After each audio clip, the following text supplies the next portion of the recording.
She ran. Barefoot, breath tearing out of her chest.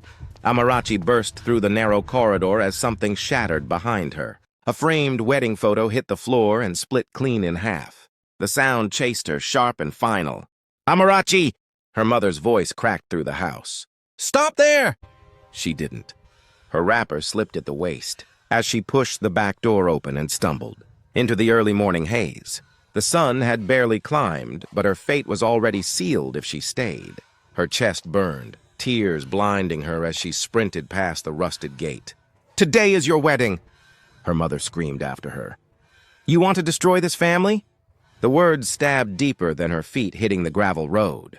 Amarachi didn't turn back. Her lungs screamed as she ran into the street, dodging a passing bike. Her heart pounding so hard, it drowned out the noise of Lagos waking up. Hawkers shouted. Engines roared. Life moved on, uncaring that her own was collapsing. She had said no. That was her crime. She had dared to refuse a man old enough to be her father, a marriage arranged to erase debt and silence shame. Dreams of school, acting, freedom, everything had been traded without her consent. Her vision blurred. A horn blared. She turned, and the world exploded into white. Silence followed. Not the heavy silence of death, but something softer, controlled, sterile. Amarachi's lashes fluttered. The first thing she noticed was the smell. Clean, faintly floral. Nothing like dust, sweat, or fuel. Her body felt weightless, wrapped in warmth. She opened her eyes. White ceiling, soft lighting, curtains swaying gently. This wasn't a hospital in Lagos. She tried to sit up, panic snapping through her veins, but a sharp pain pulled her back down. "Don't move!" The voice stopped her heart. Male, calm, deep, foreign. She turned her head slowly. He stood beside the bed. Tall, broad-shouldered, dressed in black from neck to wrist, posture relaxed but dangerous in a way that didn't need effort. His presence filled the room like gravity. Her breath hitched. She knew that face. She had watched it on screens, on posters, in stolen moments between chores and hunger. A man she admired from thousands of miles away now stood close enough to touch. Her lips trembled. This isn't real. His eyes narrowed slightly, studying her. Not panicked, not relieved, assessing. "You've been unconscious for days," he said evenly. "Doctors warned you might wake confused." Confused didn't begin to cover it. She lifted her hands and froze. They weren't her hands. Slimmer, fairer, elegant. Her gaze flew to the mirror across the room.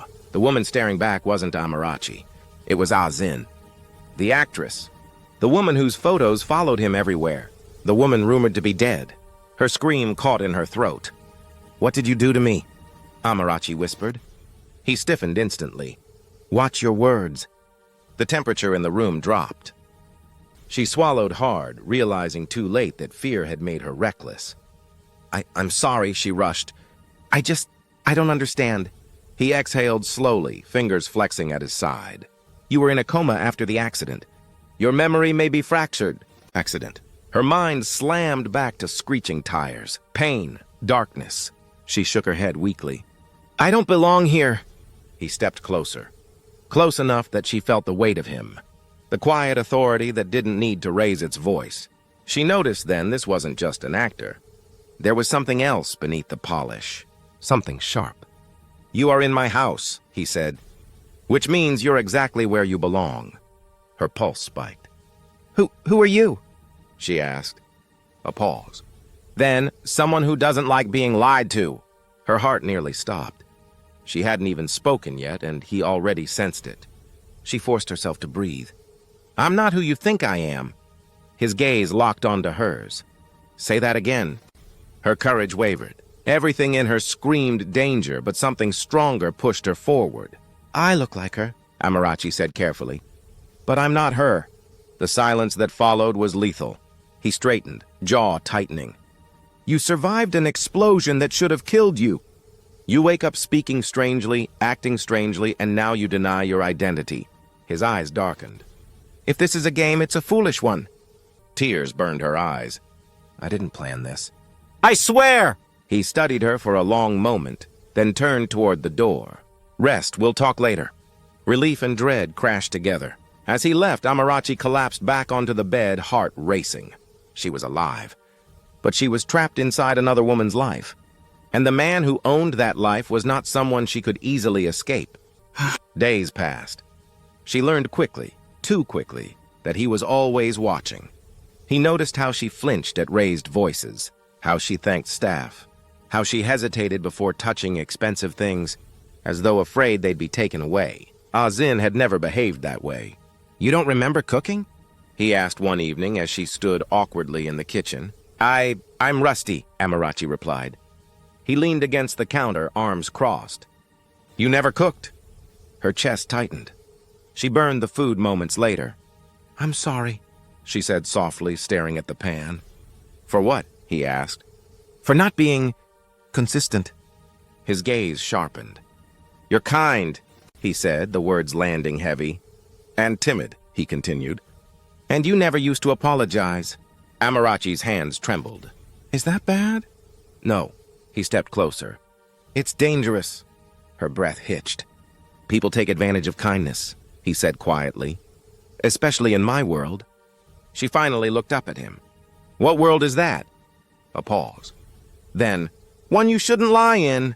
Fear wrapped around her spine. This wasn't just romance. This was power. And if the truth came out the wrong way, it wouldn't end with heartbreak. It would end with her disappearance. As night fell over Seoul, Amarachi lay awake, staring at the ceiling. She had escaped one prison, only to wake inside another. And somewhere deep down, she knew this man would eventually uncover everything. The only question was whether he would love her for it or destroy her. Amarachi learned quickly that pretending to be someone else required more than silence. It required restraint. The first crack appeared 3 days later. She was in the kitchen. All the dishes were foreign to her. She stared at a knife like it might bite her when he walked in unexpectedly. "You're holding it wrong." His voice wasn't harsh, but it wasn't gentle either. She flinched before she could stop herself. He noticed. His eyes narrowed slightly. "You always cook like this?"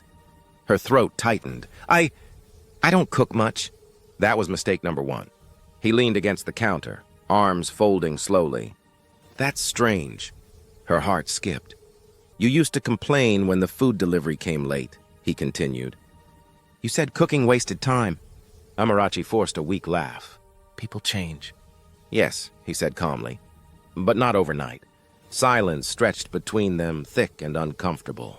She turned back to the cutting board, hands shaking just enough that she knew he could see it. "You're nervous," he said. "I had an accident," she replied quickly. "The doctor said trauma can affect habits." He studied her face like he was memorizing it all over again. "Trauma doesn't change kindness," he said quietly. "But you're kinder than you used to be." That wasn't a compliment.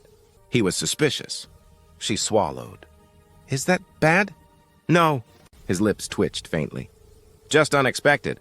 He walked away, but the unease lingered long after his footsteps faded. That night, Amarachi barely slept.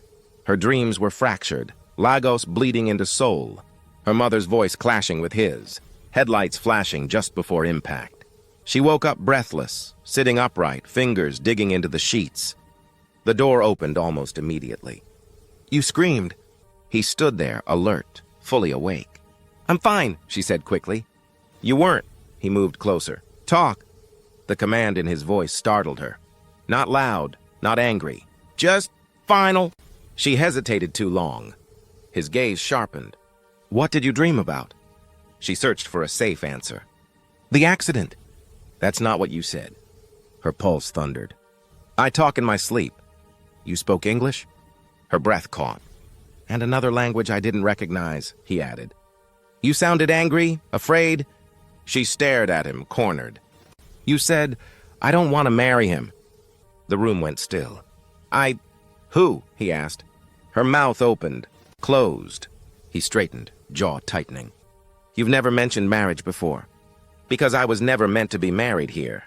She looked down, tears blurring her vision. "Can we not do this now?" "No," he said. "We do it now."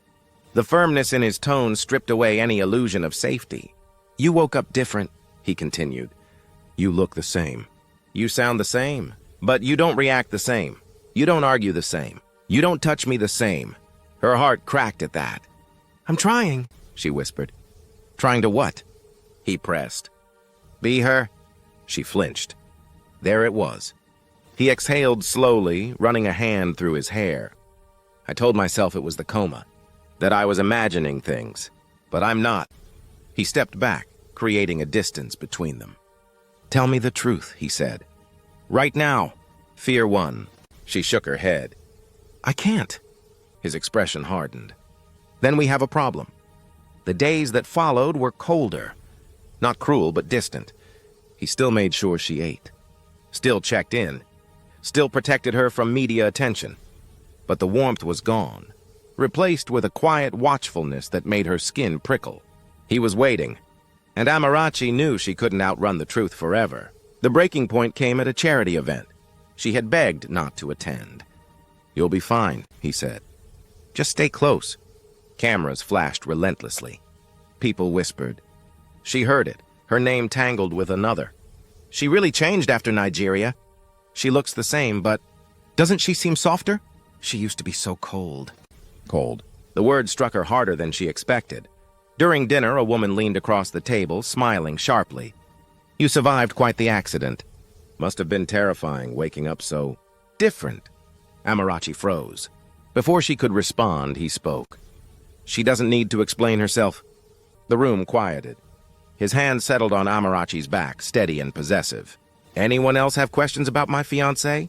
He asked calmly. No one did. But later, in the car, the silence was lethal. You enjoyed that, Amarachi said softly.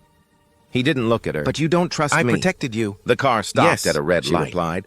I don't know you, he said. The words sliced deeper than anger ever could. She turned to him, tears spilling freely now. I want to tell you. I do. I'm just scared. He finally looked at her. Of me? Of losing this, she admitted. Of losing you. Something unreadable passed through his eyes. You should be more afraid of lying to me. That night she packed. Not to leave, just to be ready. The truth forced itself out 2 days later. He came home early and found her on the balcony, shaking, phone pressed to her ear. No, Mama, I'm alive, she whispered in Nigerian pidgin. Then, please, I beg you. The call ended. He stood behind her. Who was that? Her body went rigid. She turned slowly. He didn't shout. There's something I need to tell you, she said, voice breaking. And once I do, you might hate me. His jaw clenched. Try me. Her hands trembled as she gripped the railing. My name isn't Azin, she said. It's Amarachi. The world tilted. I'm Nigerian, she continued. I was running from a forced marriage.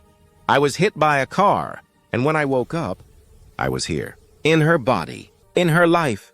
He stared at her like she had spoken nonsense. You're lying. I wish I was.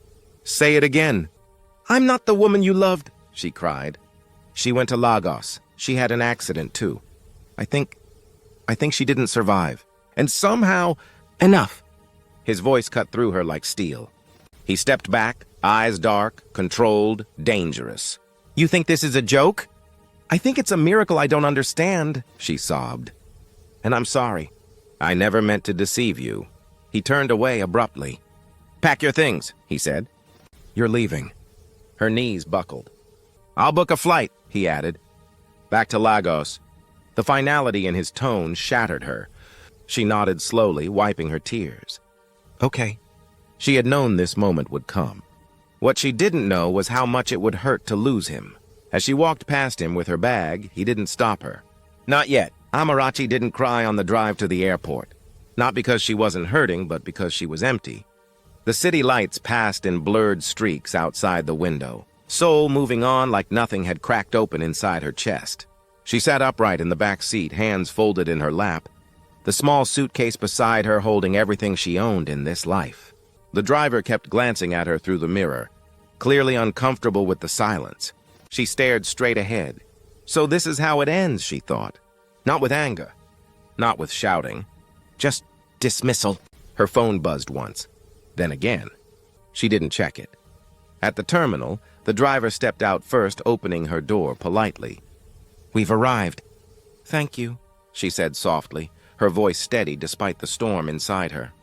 She stepped out, breathing in the sharp, sterile airport air. People moved around her, laughing, rushing, hugging goodbye. Life continuing, always continuing. She wheeled her suitcase forward, each step heavier than the last. At the check-in counter, the attendant smiled. "Destination?" "Lagos," Amarachi replied. The word felt foreign now, like a life she had already lived and buried. As her ticket printed, her hands began to shake. Memories crashed in her mother's voice. The wedding dress on the bed, the smell of a kara in the morning, her uncle's weak smile in the hospital, then Seoul, soft mornings, shared silence, his hand on her back, his voice saying, "You're safe, safe," she laughed under her breath.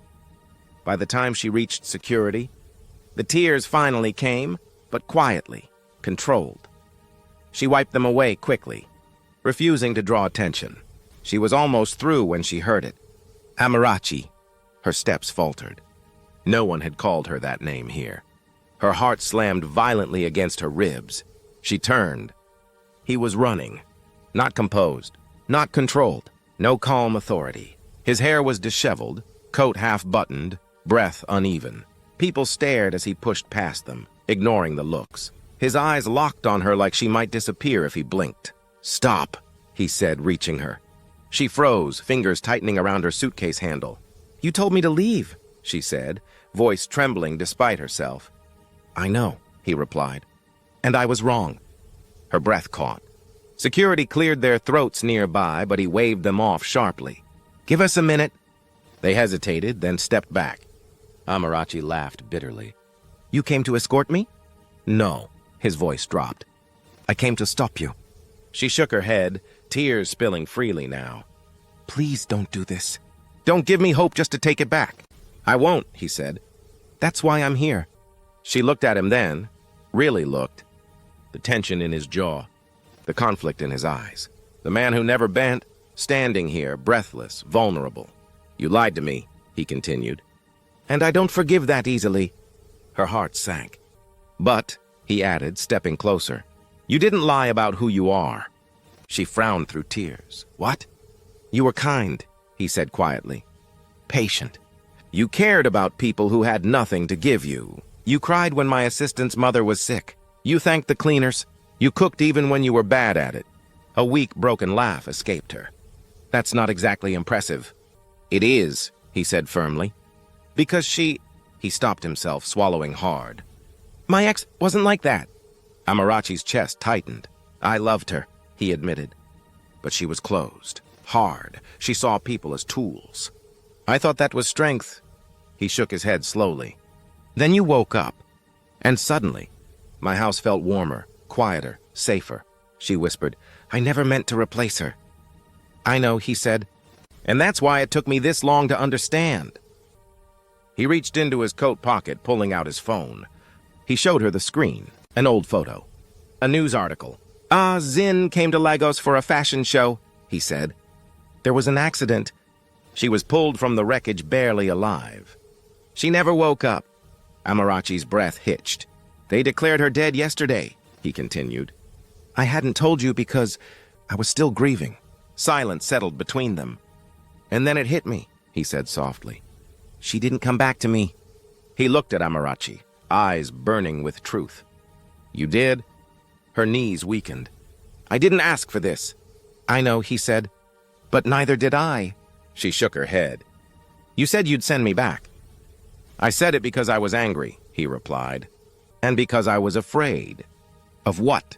"Of loving you," he said plainly. "Because loving you means accepting that my past is gone." Her tears fell freely now. "I don't care how you came here," he continued. "I care about who you chose to be once you arrived." He took her hands, firm, grounding. "Stay." The word echoed between them. "Stay as Amarachi," he added. "Not as her, not as anyone else. Stay as you," she sobbed, pressing her forehead to his chest. "I thought I ruined everything." "You disrupted everything," he corrected. "There's a difference." He pulled back slightly, lifting her chin. "But don't misunderstand me. I'm not weak. I don't forgive lies easily. You will earn my trust." She nodded rapidly. "I will, I swear. And one more thing, he said, his voice turning serious. No more running.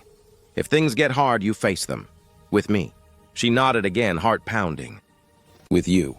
He exhaled slowly, like someone finally setting down a heavy burden. Then quietly, come home. She laughed through her tears. You're really not a pushover, are you? A corner of his mouth lifted. Never. They walked out of the terminal together. Hands intertwined, the future uncertain, but chosen. Outside, Sol waited. And for the first time since she ran into the street that morning in Lagos, Amarachi didn't feel like she was running anymore. She was standing still, right where she belonged. If this story is pulling at your heart already, don't forget to like this video and share your thoughts in the comments. And if you want more stories that mix love, fate, and second chances, make sure you're subscribed, because the ending is closer than you think. The first sign that peace would not last came 3 nights later. Amarachi was half asleep when she felt it, a shift in the air, sharp and wrong. The apartment was too quiet. Not the comfortable silence she had grown used to, but a stretched, listening stillness that made her skin prickle. She sat up slowly. The city lights outside flickered once. Then the power cut. Darkness swallowed the room. Her heart slammed. Are you awake? She whispered. Beside her, he was already moving. Stay where you are. His voice wasn't gentle this time. It was cold, alert. That alone told her everything. She slid off the bed anyway, bare feet silent against the floor. Before she could reach him, a loud bang hit the front door, hard enough to rattle the walls. Open up, a voice barked in Korean. We know you're inside. Amarachi froze. He swore under his breath. They found us. Who? Her voice shook despite her effort to sound calm. He didn't answer immediately. He crossed the room, opening a concealed drawer she hadn't noticed before, pulling out a phone and something metallic that made her stomach drop. You need to listen to me, he said quickly. No questions. No arguments. Another bang, louder. Open the door, Hyung, a second voice called, almost amused. Or we come in. Amarachi's breath came fast. What is happening? He cupped her face firmly, forcing her to look at him. Some parts of my life aren't on screen. Her chest tightened. You're scaring me. You need to trust me, he said. Right now. A crash sounded, wood splintering. He grabbed her hand and pulled her toward the back hallway. Go to the bathroom, lock it. There's a vent behind the mirror. If anything happens, you climb out and don't look back. Her eyes widened. No, I'm not leaving you. Amara. He used her name like a command. This is not a movie. Before she could argue, the door burst open. 3 men walked in, all dressed in black, all calm, too calm. The one in front smiled slowly. You always did like hiding, don't you? He stepped forward, placing himself in front of Amarachi without hesitation. You're trespassing? The man laughed. Still protecting women that aren't yours? Amarachi's grip tightened on his shirt. She could feel the tension in his body, coiled and dangerous. She is not part of this, he said.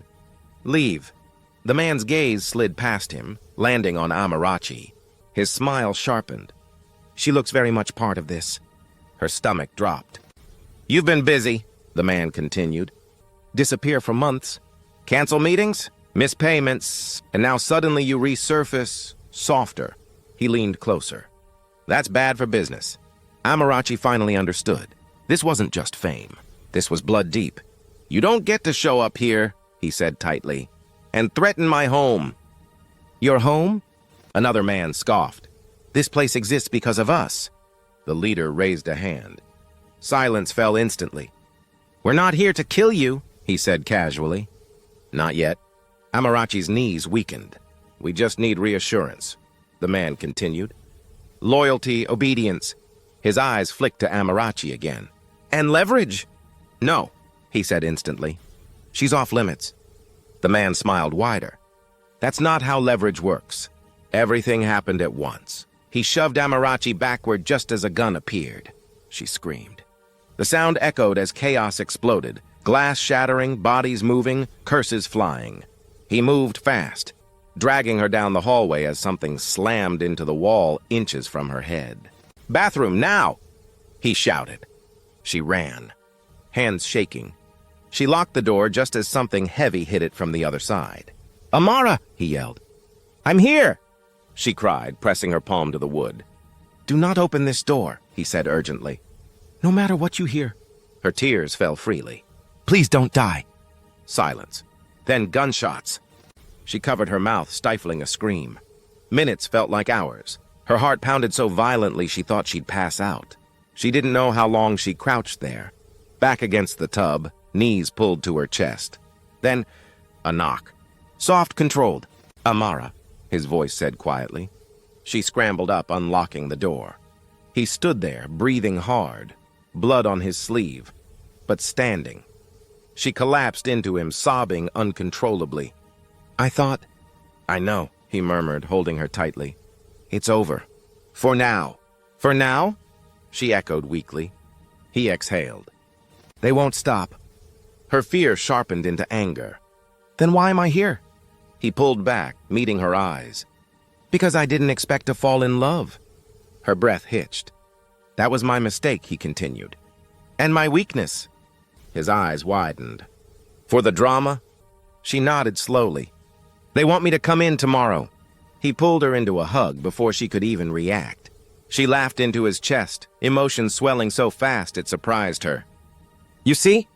he murmured. "You didn't die for nothing. You didn't suffer for nothing." Tears burned her eyes. "I used to think dreaming was dangerous.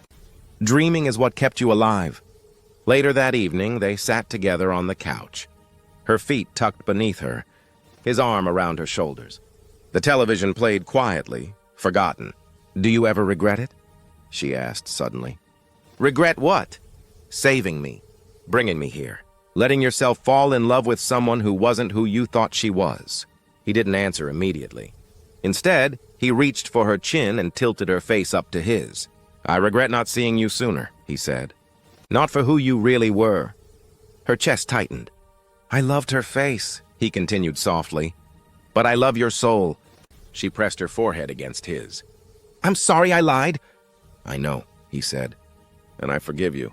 Every day, the city hummed around them, alive and vibrant, a reflection of the life they would now share, full of hope, love, and endless possibilities.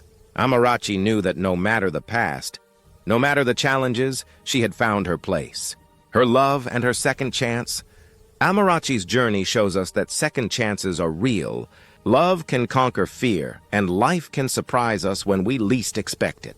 If you enjoyed this story, make sure to like, comment, and subscribe for more stories just like this. Don't miss the next chapter of incredible journeys waiting to be told. Like, follow, subscribe, and comment on the kind of tropes you would like to see in the next video.